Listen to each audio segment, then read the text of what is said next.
Like watching a nervous, nice guy, Tim Walz, perform against a guy who was lying all night long. I get that.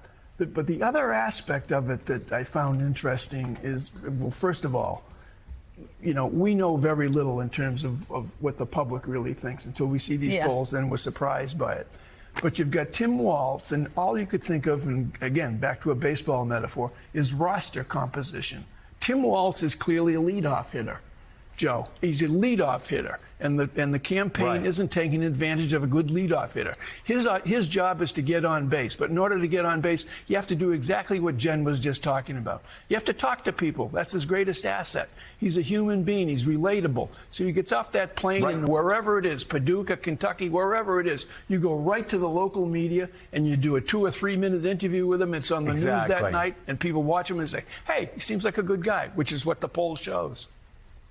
Put him in front of local reporters in Wisconsin, in Michigan, in Pennsylvania, in North Carolina, in Georgia, in Arizona, in Nevada.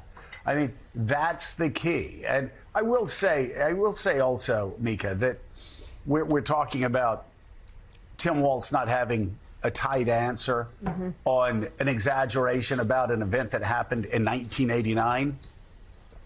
Compare that, really, and I'm asking people really if you can sort of look through all the fog and all the lies and all the disinformation.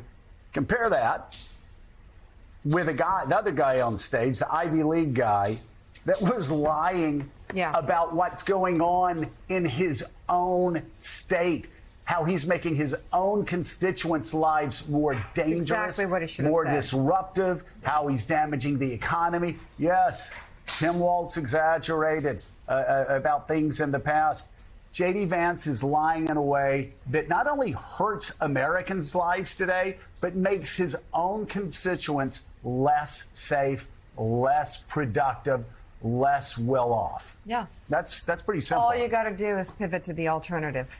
Yeah. Okay, I misspoke 23 years ago, and I'm sorry about that. By the way, you could tell that that really upset him, you know, and I think that will play well for him. Just be ready, be prepared. But he has to be ready to pivot back because the alternative, there's so much material. But what happens in these debates, and we've seen it in town halls where moderators have the same issue as well. You get overwhelmed by the other side, whether it's Trump or Vance now, who have the fire hose of falsehoods coming at you. And you could see Tim Walz trying to keep up with them because there were so many. I'm not joking. I mean, it's very hard to compete against somebody who doesn't play by the rules. And you would think in politics and in news coverage that would be the baseline, that we're arguing over facts. But it doesn't happen in these debates, not with the Trump Vance ticket.